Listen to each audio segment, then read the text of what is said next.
people always think like, oh, I dropped $8,000 on this. Like, no, you put $8,000 into it, but you can still extract a fair chunk of that back. So I made it work like a lot of people do, but now there's a ton of cheap, amazing products.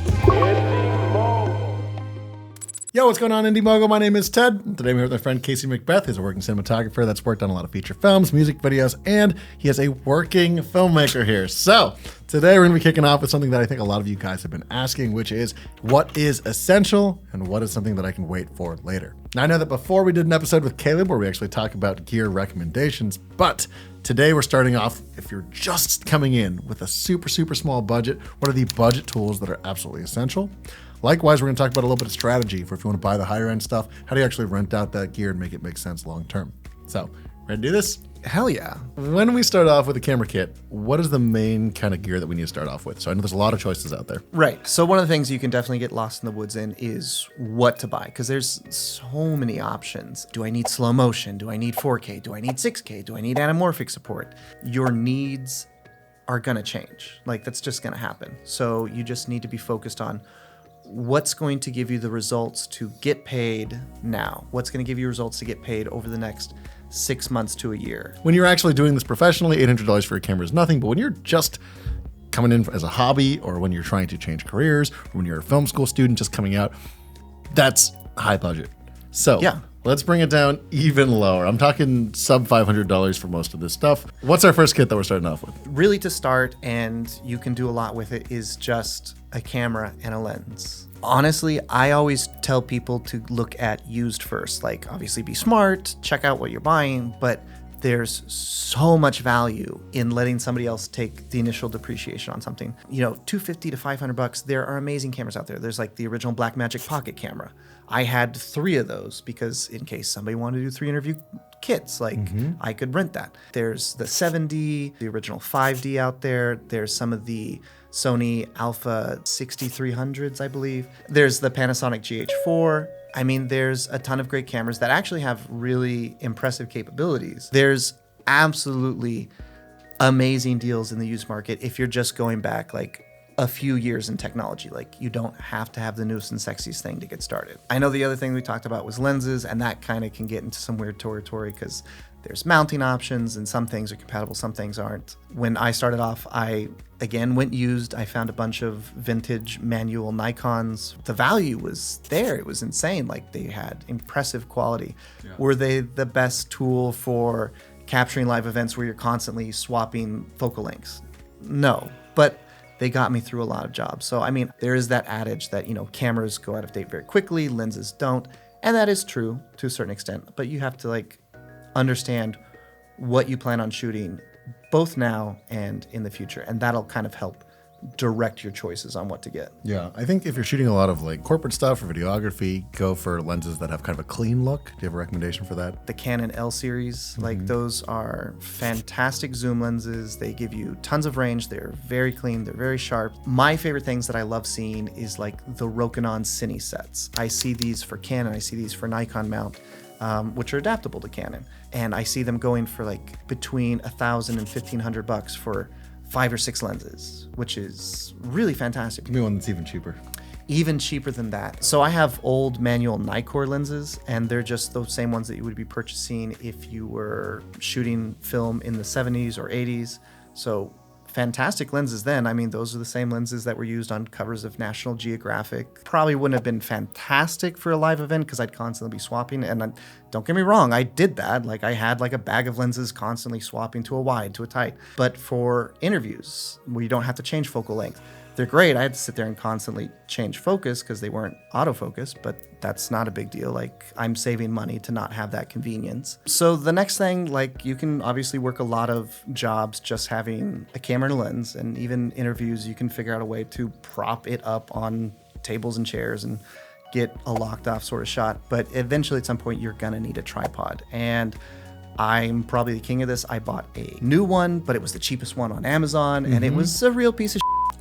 But I did use it for 3 or 4 years, and it was actually garbage. Like, it was really bad. What do you mean by that? Shouldn't it just be 3 legs? How could this be a garbage tripod? We're talking about legs that are aluminum and the thinnest aluminum possible. Like, I realized, like, if I kick this thing too hard on accident, like, I'm gonna break it. What do you recommend as a starting tripod? Tripods from E-Images. Like, I have one of their bigger ones. I have one that has a 35-pound payload. For any interview job, it's a fantastic option. Small, it's lightweight, it's fast, easy to use. Real quick, that situation there, though, can do a lot of jobs. You can do your concert videography job. You can shoot a lot of montages for restaurants. All these kinds of odd jobs out there that a lot of people need. You can shoot the montage of the fashion pop-up store that's having their grand opening with some nice music on it. Absolutely. Tons of jobs you can shoot out there with this. Everybody's needing content, even if you're just doing photos for the restaurant down the street because you're looking at their menu, you're like, wow, this is a menu.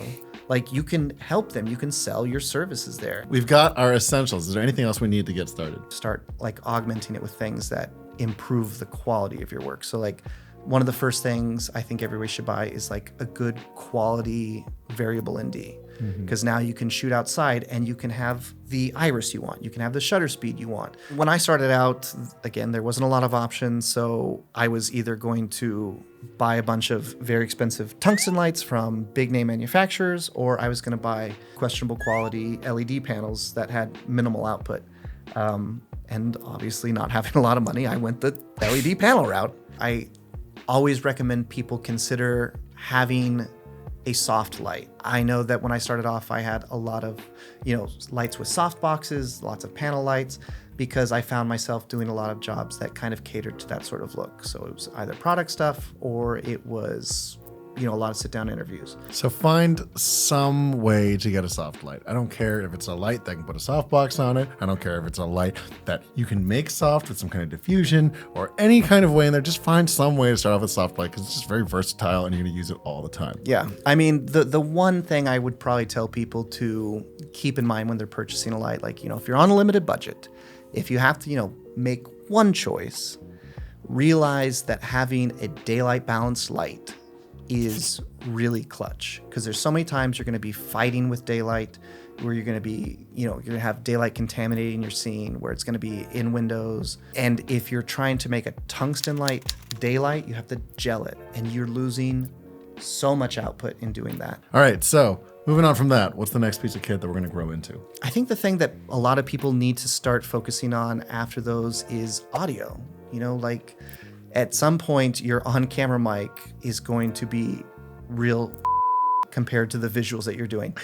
And it's going to happen super fast. Don't get me wrong. There was a time where I was like, I have a mic on the camera. It's going to be fine. And then I'd go watch my footage back, and I could hear every click of the camera every time I repositioned my hand. I'm like, oh, wow, this is terrible. So I bought an on-camera mic. And again, I had only the options of very expensive and good, very cheap and bad. I went very cheap and bad. I made it work like a lot of people do, but now there's a ton of cheap, amazing products. There's a lot of options out there too. You guys probably heard of the brands out there. You've got the DD3 Pro, you've got the Rode Video Mic Pro, you've got Boyega, all those guys, Ceremony. There's a million brands out there right now. Yeah. But find an on-camera microphone to start. Yeah, I think that's a fantastic way to start that can take you really far. So I went off-board recording really fast. So like, I bought a Zoom H4, and I would just, plug whatever mic I had into that, record it, and I'd pair it up in post later. I still think that's a really strong way to go, and something that is kind of future-proof. Again, the used market is amazing. I looked up last night, like $150. Okay, so now that we've got our audio and our lighting set up, is that it? If they're just like mid-range, videography stuff, you could work like that for the rest of your life. You don't need anything else. But if you want to start working for, bigger clients, if you want to start working with crews, you need to start being able to work in a more professional path. And that means things like maybe having a monitor that is either on camera or off camera. That can be really huge, and being able to show other people the image, get other people's input, get other people to be involved in crafting whatever you're making. Basically, everything after this point are things that you can use to soup up the package that you have. Wireless audio. Oh, maybe I need to get some lavs or something like that. Oh, do I have a client that wants to see the picture while I'm setting it up? Maybe I get a wireless feed that sends the video to them, and they have a monitor that they can watch. So all this is kind of sprinkles on top, but it can be valuable if you're trying to get that more professional job. So here's my question. What if the budget option You still can't afford that. Even the tools here still adds up to something like, I don't know, maybe $1,500. Still a lot of money. No, absolutely. So the options I would tell people, of which there are many, is limited only by your creativity. I know a ton of people who find like-minded people and they'll band together. And like one guy had purchased an audio recorder back in the day because he thought he was going to do a podcast, but now it's sitting in his closet. You have somebody who has a camera that his fiance bought for taking photos, but you know that it also does video. Like you guys can come together and, either spread out the profits, like you can get jobs and share the wealth, or you can share the cost. Like if you know people that are also interested in this, you guys can be like, hey, let's team up, put our money together and purchase these things. There are caveats that come with that because now you're technically in business with people, and that can be a little challenging. It can be difficult. So you need to set expectations, figure out how you're going to make this work. But I mean, that's one way to get started. Another way, and this is the one that I think a lot of people don't seem to think of, renting the gear and passing that cost off to whoever's hiring you. It will be harder to get jobs without your own equipment, but if you still can offer your services, if you can find people to market to, you can just simply tell them, okay, this is what we need, create an equipment list, and then you can go to things like ShareGrid or KitSplit, where you can just rent the equipment you need, make your shoot, return the equipment, and pass all the cost off to whoever hired you. But you don't have to own your equipment to get started. It does make it easier if you own your own equipment, but you don't have to purchase these things. Now, real quick, I want to talk to you about our wonderful sponsor, and that is Squarespace. Now, if you've been watching this show, you should know already that our beautiful Indie Mogul website was actually made possible by Squarespace. And your website can be too, because guess what? They already did the heavy lifting when it comes to making a well-designed and functional website. In fact, all you have to do is just pick out a template that speaks to you, rearrange it to your liking to make it a little bit more unique, and boom, just like that, your site is up and running. In fact, they've even got these really handy integrated social media tools so that all of your accounts can actually run through one site seamlessly, which, if you don't know this already, is super handy if you're a freelancer, because you're probably on set working all the time and don't have the time to make your site from scratch. So head on over to squarespace.com to start your 14-day trial. And if you type in squarespace.com/IndieMogul, you're actually going to receive 10% off your first purchase of a website or domain. And you can actually find a link to that in the description down below. So thank you again to Squarespace. And now back to the episode. The way it's working now, I think it works out really well to own your gear because there's never been a better time for that to be an actual investment. So like for me, I own a ton of equipment. But I also don't shoot a lot. Thankfully, not thankfully, I have a ton of time off. I have a lot of my equipment on ShareGrid. So if I don't have a job, sometimes my gear does. So that way I can be passively making an income off the purchase that I've made. Other people can be paying my gear off for me. So that way I don't have to. And it's turned into a viable stream of income. This is really a new path too for how do you justify making the bigger end purchases? For me, like, when I started out, I had a 7D and I used it to its maximum. Like I got everything out of it I probably could. And then I moved on to a Blackmagic Pocket camera. So $1,000 camera at the time was insane. Like, oh my God, it's so expensive. But the quality of the work went up. And then I was more able to sell my services to other people. And then in a really crazy jump, I purchased an FS7. And I remember in the parking lot before I picked it up, before I signed the papers, I was like, okay, I'm not actually like contracted to this yet. Like I can leave because this is like gonna be like $12,000. Like I'm never gonna be able to pay this off. I ended up going through with it, and almost instantly I was getting better work. I was getting more work because I could do things that I couldn't do previously. The camera found a way to pay itself off, not only through getting me better jobs, but just by renting it out. I know a lot of producers out there that are like, oh, we're shooting this thing, our usual DP uses a red. We need another DP with a red to match so that it looks the same. Your gear isn't going to determine the work that you do, but to a realistic extent, if you are working well, if you are competent and capable, there is limitations that you can do with certain things because people will have deliverable requirements. Like they have to have 4K or they have to match other projects, like you said. So as far as rental gear goes, what's your strategy? Recently, I've started realizing there are trends in what people are renting, what people need. And, people always need the basics, but there are things that are desirable to everybody. So I have kits put together of all my audio stuff. Like, hey, if you just need to record an interview, you need a boom, you need a pole, you need a stand, you need a recorder. And then that's an easy one-stop thing for somebody to come pick up and go shoot their interview with. If you're looking at something that most productions can't live without, like audio equipment, that's a great thing to rent out. And there's reports, like if you go to like ShareGrid, they have their list of like the top 10 or 20 things that are renting most frequently. And a lot of those things are your basic filmmaking things that everyone needs. And I think people get surprised too. It's not always the item that everyone's jonesing after. It's the item that everyone needs and has the most widespread appeal. So one of the best things I ever purchased when, again, this was in my crazier make it work days, I realized that this one popular film version of wireless video from Paralinks was exactly the same thing as this Best Buy HDMI wireless video thing that was marketed as like, oh, put your computer screen on your TV. But it was $250, which again, like, wow, that's really crazy, $250. But now I have wireless video on set. And I put together this kit that was so redonkulous looking. And I was like, well, this cost me like $350. I'll put it online for like $30 a day. It rented every weekend for like 2 years. Like I couldn't use it anymore because it was just always out being rented because everybody's like, well, I want wireless video, I just can't afford it. What's cheap? And I'm like, oh, this guy. What's the last thing about buying kind of big gear purchases that people need to know?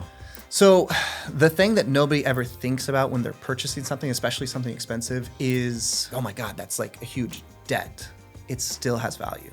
And we keep talking about buying things used, but you can sell your things used. And yeah, admittedly, you're taking the hit on it. But when you realize like, okay, I'm going to purchase this Sony FS7 now, and in 4 years, I'm going to sell it for $4,000, $5,000. That's half the price of the camera. Like you've paid off half the camera that's already paid off. You can still extract a giant sum of money from it. And that can be used to purchase the next thing. So like you can have this mentality where I'm going to keep everything forever and it's going to rent for a pretty good amount of time, but at some point it's going to stop.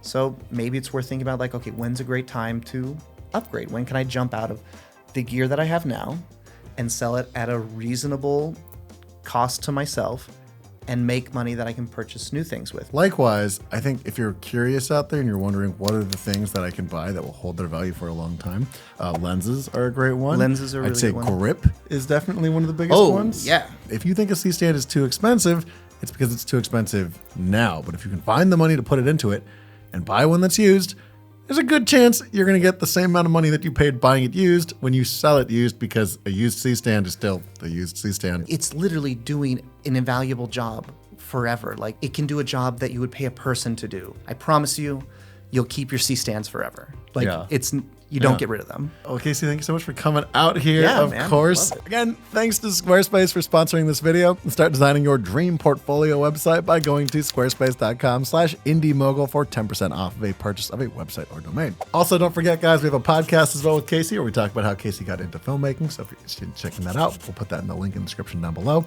But that's it for me, guys. This is Indie Mogul. And of course, we'll catch you guys in the next one. A gimbal would fall in this territory. All this stuff. Oh yeah. Oh my God. Yeah. Sorry, I was just thinking about like getting something like a gimbal nowadays almost seems almost like it's part of like the basic kit.